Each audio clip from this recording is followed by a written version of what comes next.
네, 2등 시민 사마리아 여인이라는 제목을 좀 정해봤는데요. 1등 시민이라는 말을 들어보셨나요?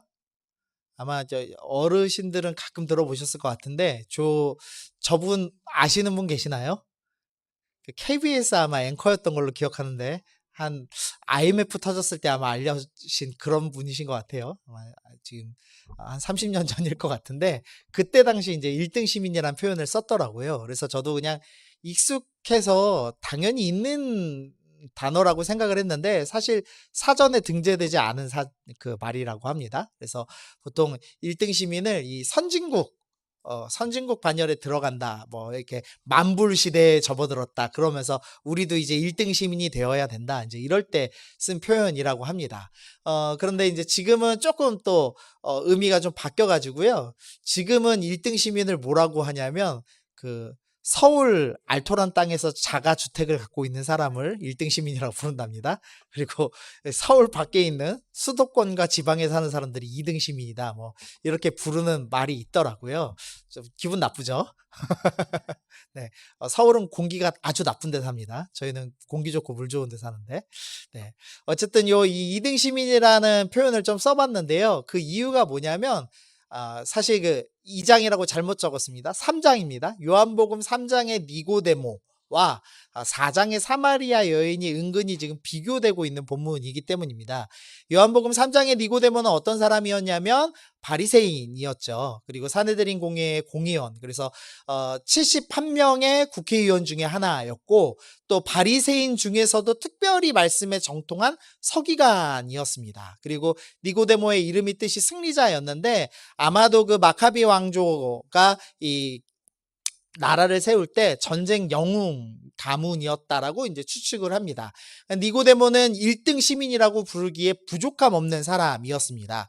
그러나 이 1등 시민이었던 니고데모가 예수님께 찾아와서 전혀 거듭남에 대해서 알지 못한 채 그냥 흐지부지 이야기가 끝나는 걸 보셨습니다. 물론 니고데모는 이후에 예수님의 제자가 되어서 예수님이 죽으신 뒤에 예수님 무덤에 들어갈 향품을 준비하는 역할을 감당해서 제자가 되었겠구나라고 생각은 할 수 있지만, 어쨌든 1등 시민처럼 보였던 그 니고데모가 좀 믿음이 흐지부지해진 그 묘한 장면을 우리가 3장에서 봤습니다. 근데 오늘 4장에는 2등 시민이라고 할 수 있는 사마리아 여인이 등장을 하고 있는 겁니다. 왜 2등 시민이냐? 먼저는 이 버림받은 여자이기 때문입니다. 우리 말씀을 좀 읽어보겠습니다. 16절부터 18절입니다. 시작.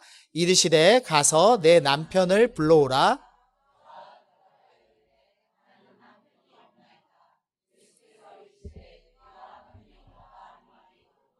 너에게 남편 5이 있었고 지금 있는 자도 내 남편이 아니니 내 말이 참되도다. 자, 이제 우리 학생들한테 질문해 보겠습니다. 찬이야, 지금 이 여자가 같이 있는 남자는 몇 번째 남자니? 그렇지. 틀릴 뻔했는데. 네, 6번째 남자랑 같이 살고 있습니다. 결혼을 5번 했고 이혼 당하고 이 6번째 남자랑 같이 살지만 결혼을 지금 안 하고 있는 상태입니다.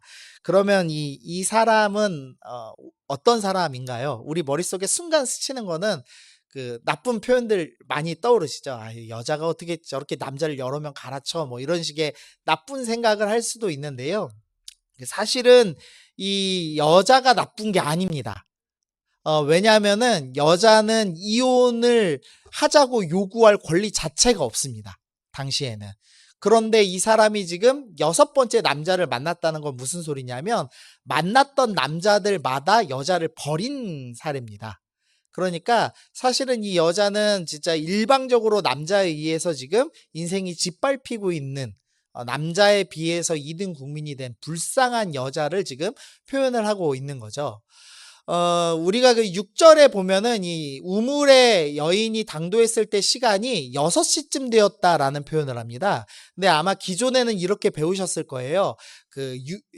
난 12시, 6시가 유대인들 시간으로는 난 12시여서 너무 햇볕이 쨍쨍이어서 사람들이 아무도 오가지 않는 그 시점인데 남자가 6번째이기 때문에 여자가 부끄러워서 해가 쨍쨍일 때 몰래 물 들어왔다가 예수님을 만났다. 아마 이렇게 해석하시는 구절을 많이 보셨을 겁니다. 근데 해석이 좀 두 가지입니다. 하나는 난 12시에 왔다라는 이 기존 여러분 들어보셨던 해석이고요. 또 하나는 이 6시가 로마 시간을 기준으로 한 거다라는 해석이 있습니다. 만약에 로마 시간이라면 오전 6시나 오후 6시 둘 다를 6시라고 부르거든요. 그러니까 저녁 6시쯤이라고 생각을 합니다. 그런데 정답은 뭐냐면 이 요한복음 19장, 같은 요한복음이죠. 요한복음 19장에 보면은 예수님께서 빌라도가 예수님을 넘길 때의 시간이 제6시입니다. 근데 예수님은 낮에 아침에 넘김 받으셔서 오후에 돌아가시죠. 그래서 요한이 시간을 적을 때 로마 시간을 많이 적은 것을 볼 수가 있습니다. 그래서 오늘 사마리아 여인이 나온 시간은 저녁 6시라고 보는 게 맞습니다. 근데 왜 예전 이제 믿음의 선배들이 왜 12시로 이제 생각을 했느냐?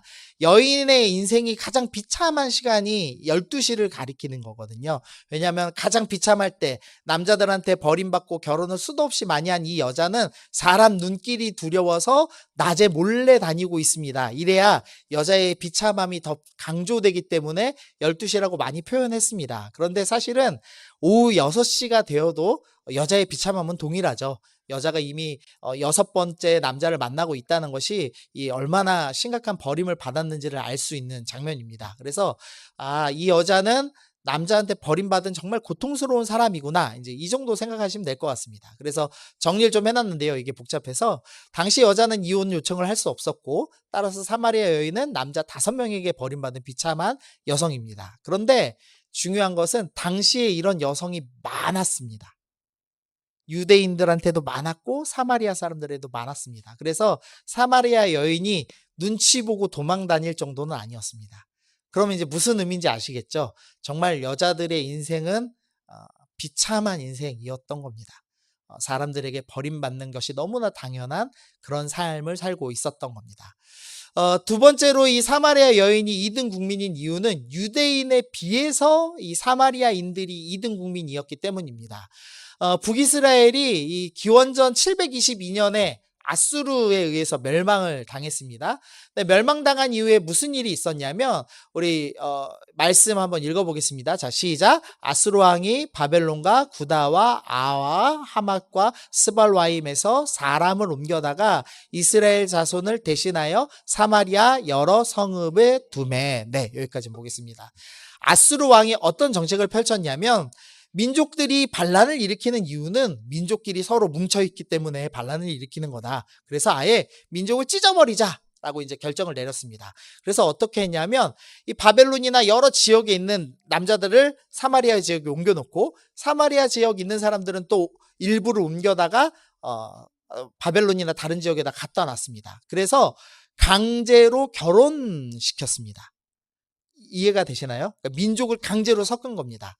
그래서 이 유대인들 정서에 의하면 유대인들은 이방인을 개만도 못한 이방인이라고 불렀거든요. 근데 사마리아인들은 이방인과 강제로 결혼을 했으니까 사실은 우리 동족인데 강제로 결혼당했으니 불쌍해 이렇게 생각했어야 되는데 이 유대인들이 교만했기 때문에 이방인보다 더 나쁜 잡종이 된 사마리아인 이렇게 취급을 했습니다. 강제로 혼인된 건데도 불구하고 2등 국민 취급을 한 거죠. 그래서 어떤 일이 일어났냐면 이 17장 25절 보니까요. 그들이 처음 거기에 거주할 때 지금 이제 통혼했습니다. 통혼해서 이제 살기 시작하는데 하나님을 경외하지 않죠. 당연히 이방 민족이 결혼을 이사 와서 결혼한 거기 때문에 자기들 신을 섬겼습니다. 그랬는데 하나님께서 너네가 감히 내가 다스리고 있는 땅에서 이방신을 갖다가 섬기냐 이러면서 하나님께서 사자들을 보내십니다. 헷갈리시지 말라고 천사가 아니라 어흥하는 사자를 부르신 겁니다. 그래서 그 사자들을 보내서 몇 사람이 물어 죽임을 당했습니다. 그래서 사람들이 깜짝 놀라가지고 어떤 사람이 아수르 왕한테 보고를 합니다. 왕께 사마리아 여러 성읍에 거주하게 하신 민족들이 그 땅의 신, 그러니까 여호와 하나님이시죠. 하나님의 법을 알지 못해서 하나님이 사자를 보내서 그들을 죽입니다라고 이제 이야기를 하죠. 그래서 아수르의 왕이 명령해서 그곳에 사로잡아 온 제사장 한 사람, 그러니까 즉 이 이스라엘 땅에서 제사장 역할하던 사람들을 데려다가 그 땅의 신 하나님의 법을 이 통혼한 사마리아 사람들에게 가르치게 명령을 했습니다. 그런데 문제는 뭐냐면 각 민족들이 자기들이 갖고 온 신도 섬기고 또 그들이 하나님도 섬겼다는 겁니다. 이해가 되셨죠? 지금? 그래서 서로 섞이기 시작했습니다. 그래서 이 유대인들이 볼 때 이 사마리아인들은 개만도 못한 이방인들하고 섞였으면서 신앙까지 섞은 아주 최악의 민족이라고 지금 생각을 하는 겁니다. 그래서 2등 국민 취급을 하고 있는 거죠. 그래서 이 사마리아인들이 5세기에 사마리아 성전이란 걸 만듭니다. 왜냐하면 우리도 나름 하나님을 섬기고 있다 이겁니다. 그래서 그리심산이라는 곳에 성전을 만들죠. 그래서 요한복음 오늘 4장 20절 보니까 우리 조상들, 이 여인이 말하는 겁니다. 사마리아인들은 이 산 그리심산에서 예배하였는데 당신들 유대인들은 예배할 곳이 예루살렘에 있다고 하는데 어디에서 예배하는 게 맞습니까? 라고 이제 물어보는 스토리가 그래서 등장을 하고 있는 겁니다. 또 요 좀 재미난 장면 하나 있는데요. 지금 옷차림이 좀 제사장들하고 비슷하죠. 요 사람들이 사마리아인들입니다. 사마리아인들이 그리심산에서 지금 사마리아 오경이라고 부르는 성경을 이렇게 손에 딱 들고 있는 건데요.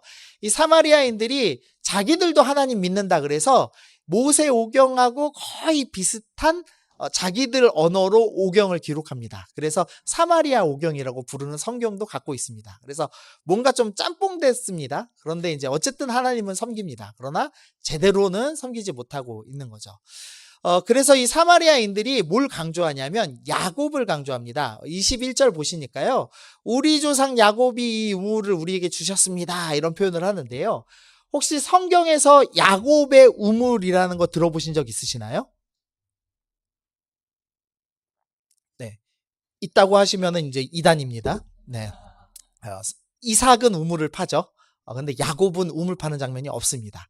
그러면은 근데 이 사마리아 사람들은 자기들 도시에 야곱의 우물이 있다고 주장을 하는 겁니다. 왜냐하면 유대인들은 조상을 아브라함이라고 하니까 우리도 조상 대표자를 세우자. 근데 아브라함은 쟤네가 갖고 갔으니까 우리가 그 다음 괜찮은 조상인 야곱을 이제 우리 대빵으로 삼자. 이제 이렇게 여긴 겁니다. 그래서 사마리아인들 문헌에는 계속 조상을 야곱이라고 이제 표현하는 일들이 계속 나옵니다. 그게 이제 오늘 성경에도 저렇게 지금 묻어나고 있는 거죠. 어쨌든 이 사마리아인들이 이제 섞인 뒤에 어떤 일이 있냐면 아수르가 남유다를 공격합니다. 그런데 이 사마리아인들이 당연히 통혼을 했기 때문에 남유다 편을 들지 않고 그리고 아수르가 너무 무서웠기 때문에 아수르 편을 섰습니다. 그래서 남유다를 같이 공격했습니다. 근데 유대인들이 그거를 이제 역사 속에 이제 계속 기억하고 있는 겁니다. 이제 우리로 따지면은 뭐 청나라가 쳐들어왔어. 뭐 이 정도 수준의 500년 전 수준의 이야기를 계속 마음에 품고 있었습니다. 그랬다가 이 700년대에 공격해온 것을 가지고 기원전 128년, 한 600년 지났죠. 600년 뒤에 이스라엘이 독립하자마자 이 사마리아인들 지역에 쳐들어가서 사마리아인들이 세웠던 성전을 파괴해버립니다. 그러니까 사마리아인들 입장에는 600년 전에 우리 조상들이 공격했다고 지금 우리 성전을 파괴해버린 꼴이 된 거죠. 그래서 유대인하고 사마리아 사람들하고 이렇게 철천지 원수와 같이 지내는 모습을 보여줍니다. 그래서 사마리아 여인이 이제 오늘 이렇게 얘기하죠. 9절 말씀 보니까 사마리아 여자가 이르되, 우리 굵은 글씨만 읽어보겠습니다. 시작. 당신은 유대인으로서, 예, 이게 이제 약간의 지금 비꼬고 있는 겁니다. 왜냐하면 그 다음 문장 보시면 이는 유대인이 사마리아인과 상종하지 아니함이라. 유대인하고 사마리아인은 이 역사적인 갈등 때문에 서로 말을 섞지 않습니다. 그런데 예수님께서 물 달라라고 요청하셨죠. 그러니까 이 사마리아 여인이, 야, 당신네 유대인들 남자들은 사마리아 사람하고 말도 안 섞더니 목마르니까 물 달라고 나한테 지금 요구하는 겁니까? 이제 이렇게 비꼬는 장면입니다. 또 이제 20절에서도 우리 조상들은 이 그리심 산에서 예배했는데 당신들은 예루살렘에서 예배라고 하지 않냐? 이러면서 이것도 이제 은근히 따지는 듯한 이제 말투가 묻어나 있는 거죠. 그래서 사마리아 여인은 지금 대단히 날카로운 상태다라는 것을 알 수가 있겠죠. 자, 이제 사마리아 여인의 영적인 상태를 먼저 보겠습니다. 예수님께서 이 사마리아 여인에게 뭐라고 얘기하시냐면, 내가 만약 하나님의 선물과 또 내게 물 좀 달라는 이가 누군지 알았더라면 내가 그에게 구하였을 것이요, 그가 예수님이 생수를 내게 주었으리라 라고 말씀합니다. 예수님께서는 우리가 계속 살펴봤지만 생수의 근원이십니다. 우리에게 생명을 주실 수 있는 분이시죠. 그런데 사마리아 여인이 생명의 근원이신 예수님을 만나고도 예수님을 전혀 알지 못하는, 생수의 근원이신 하나님을 단 한 번도 만나본 적 없는 그런 비참한 상태였다라고 성경은 먼저 표현합니다. 두 번째로 예수님께서 영생하는 생물을 주겠다라고 말씀하니까 이 여자가 뭐라고 얘기하냐면, 우리 11절 읽어보겠습니다. 시작. 여자가 이르되,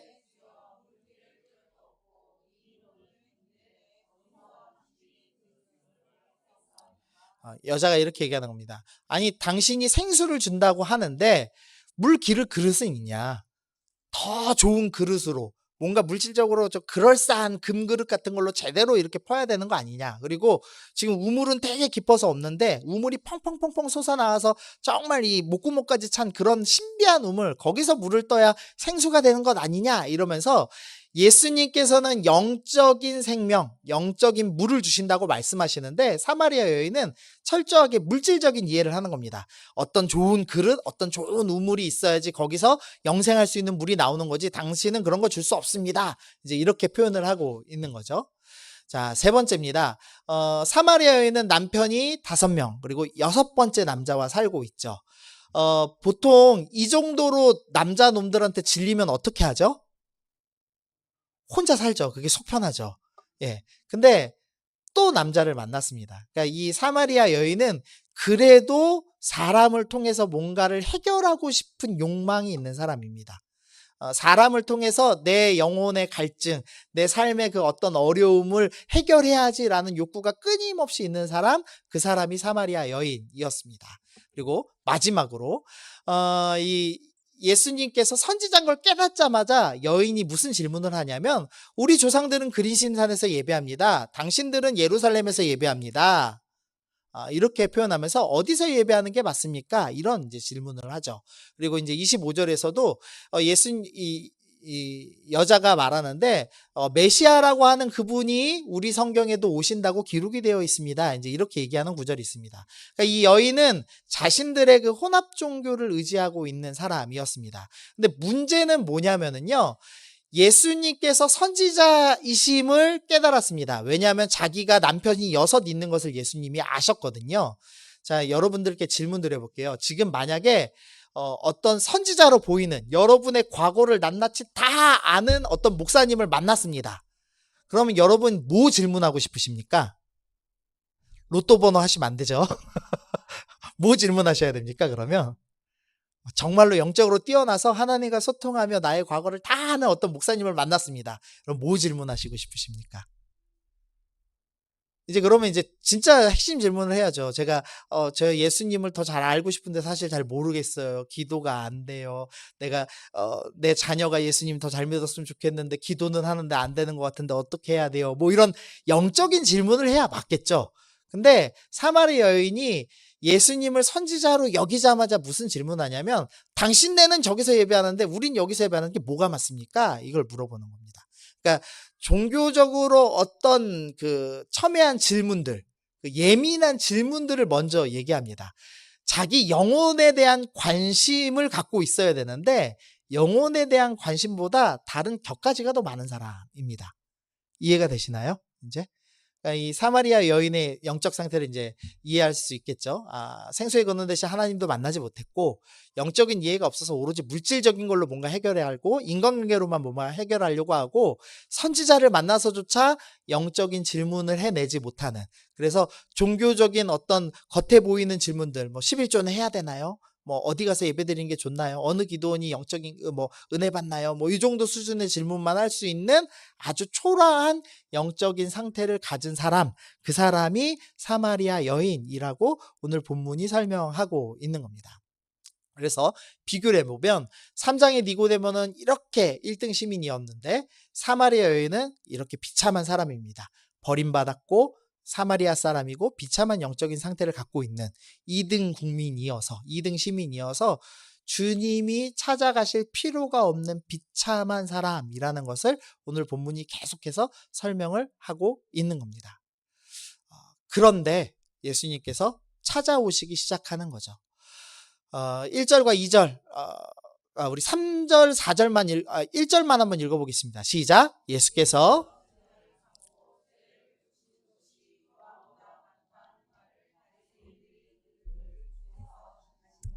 네, 우리 지난주에 오후 예배 때 어떤 스토리 우리 함께 배웠죠? 우리 한번 고나 시험에 스트레스 많지만 지난주 설교에 누구 등장했지? 그렇지. 세례 요한이 등장했습니다. 예, 똑똑하네요. 네. 지난주에 논쟁이 뭐였냐면, 세례 요한이 원래는 세례자 요한이 세례 사역을 잘 베풀고 있었는데, 예수님께서 세례 사역을 하시자마자 예수님께로 사람이 더 많이 가는 장면을 우리가 살펴봤죠.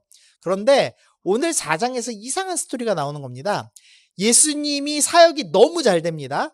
그래서 세례자 요한이 세례 사역하면서 그리스도다, 그러니까 메시아다, 구원자다라는 칭호를 받을 만큼 사역이 잘 됐는데 그보다 사역이 훨씬 더 잘 됐습니다. 그런데 예수님께서 갑자기 이 사역을 내려놓으시고 사마리아로 이동하시기 시작하는 장면이 나오는 겁니다. 그리고 사마리아에서 무슨 일을 하신 거죠? 이 비참한 여인을 만나시는 스토리가 시작된 겁니다. 주님께서 비참한 영혼을 얼마나 아끼시는가? 수많은 사람들이 세례 오지만 내가 이 사람들 이렇게 그냥 자기들이 세례 받고 그냥 면피하고 체면 치레하고 그냥 적당히 정결해지면 좋지, 나도 신비한 저 스승이라는 예수 한번 만나보면 좋지 하고 몰려오는 그 무리들, 군중들보다 단 한 영혼, 이 비참해 보이는 이 사마리아 여인 한 명 구원하시는 게 예수님께는 더 중요했다라는 것을 오늘 본문이 설명하고 있는 겁니다. 여러분이 지금 어떤 상태에 계신지 모르겠습니다. 사마리아 사람보다 더 비참하실지도 모르겠습니다. 여러 사람을 만나면서 그 사람을 붙들어 보려고 했지만 실패하고, 돈을 붙들어 보려고 했으나 실패하고, 내가 하는 일들마다 다 안 되고 잘못돼서 정말 사람 보기에 부끄러워서 교회 나오기도 부끄러운 그런 상태이실지도 모르겠습니다. 그런데 주님께서는 많은 군중들 무리보다 나는 오늘 네가 더 귀해서 찾아왔다라고 말씀하고 계시는 겁니다. 아멘. 그 주님께서 이제 오셔서 얘기하시죠. 그가 생수를 주었으리라. 네가 구하면 나는 생수를 줄 거야 라고 말씀하십니다. 이 니고데모는 당신이 하나님께로부터 온 선지자입니다 라는 것을 고백하며 그럴싸한 말을 갖고 찾아왔죠. 그러나 주님께서 그에게 생수를 주시지 않았습니다. 설명을 막 해주셨지만, 근데 이 비참한 여인에게는 너 구하면 바로 생수 줄게 라고 말씀하시는 예수님의 놀라운 모습을 봅니다. 그리고 너희 조상들은 그리심산에서 예배드렸고 예루살렘 사람들은 예루살렘에서 예배를 드렸는데 이 산에서도 저 산에서도 아니라 어디든지 주님을 부르고 찾으면 내가 만나줄 거야 라는 멋진 말씀을 해 주시죠. 그리고 나서 25절에서 내가 바로 메시아 그다 라고 말씀을 해주고 계십니다. 사마리아 여인은 이런 비참한 영적인 수준을 가진 사람이었습니다. 그런데 예수님께서는 이 2등 국민, 영적인 이해가 전혀 없고 사람과 혼합 종교로 갈증을 채우려고 하던 이 비참한 여인인 사마리아 여인에게 찾아오시고 생수를 건네주시는 긍휼의 하나님으로 나타나 주셨습니다. 그 주님께서 오늘 우리에게도 찾아오시는 것을 믿습니다. 아멘. 세상의 위대하고 대단한 사람들에게 복음을 팔아서 더 큰 교회를 만드는 것이 아니라 주님께서는 정말 작고 연약하고 비참한 우리에게 찾아오셔서 우리에게 복음을 주시고 우리를 통해서 하나님의 나라를 확장시키시는 은혜의 주님이십니다. 자, 우리 적용하고 마치겠습니다. 예수님께서 이 사마리아 여인에게 두 가지를 요청하셨습니다. 첫 번째는 물 달라고 요청하셨고요. 두 번째는 남편 불러오라라고 요청하셨습니다. 이 여인이 지금 물그릇, 내가 물 먹으면서 뭔가를 채워야지. 그리고 내가 남편을 통해서 뭔가를 채워야지. 이런 물질적인 생각과 이 사람을 의존하는 생각을 갖고 있었죠. 예수님께서 너 잠깐 갈등 채우던 거 그거 뭐냐? 나한테 줘봐라. 라고 말씀을 하시는 스토리가 나온다는 겁니다. 주님께서 우리에게 끊임없이 요구하시는 것이 있는데 네가 갖고 있는 잘못된 물그릇을 나에게 달라라고 요청하십니다. 여러분들 가운데 혹시나 우리 학생들 게임으로 여러분의 삶을 채우고 있다면, 유튜브로 여러분의 삶을 채우고 있다면, 혹시 교회에 다니지만 중직자지만 남몰래 소주로 뭔가를 채우고 계시다면 네. 몰래 담배 피시는 분이 없겠죠. 혹시나 있으시다면 주님께서 너 그 가짜로 채우지 말고 그거 나한테 줘라라고 요청을 하시더라는 겁니다. 주님께 우리가 우리의 삶을 채우려는, 우리 영적인 갈증을 채우려고 하는 그 가짜들을 내놓으셔야 합니다. 그래서 28절 말씀만 읽어보겠습니다. 시작. 여자가 물동이를 버려두고 동네에 들어가서 사람들에게 이르되 내가 행한 모든 일을 내게 말한 사람들이 와서 보라. 이는 그리스도가 아니냐 하니. 여자가 예수님을 메시아로 인식하자마자 물동이를 내려놓기로 결정했습니다. 더 이상 육신의 갈증을 채우는 게 중요하지 않다라는 걸 알았습니다. 왜냐하면 예수님을 만나서 영적인 갈증을 회복했기 때문입니다. 우리는 영혼의 갈증을 회복했기 때문에 육신의 갈증을 채우던 그 무엇, 중독하고 있던 그 무엇들을 내려놓는 사람들이어야 합니다. 그리고 거기서 그치는 것이 아니라 물동이를 버려두고 뭘 했죠? 사람들에게 가서 와서 보라라고 하고 예수님을 전도하기 시작했습니다. 우리의 중독하던 것들을 내려놓고 주님을 전도하는 삶을 사는 것, 예수님을 알리는 삶을 사는 것, 나를 구원하시고 나의 모든 영적인 갈증을 채우신 예수님을 소개하는 삶을 사는 것, 그것이 참된 그리스도인이라는 것을 오늘 본문이 우리 가운데 드러내주고 있습니다. 네, 우리 함께 찬양하고 우리 기도하면 좋겠는데요. 우리 아까 찬양하셨던 우물가의 여인처럼 난 울었네 찬양을 할 겁니다.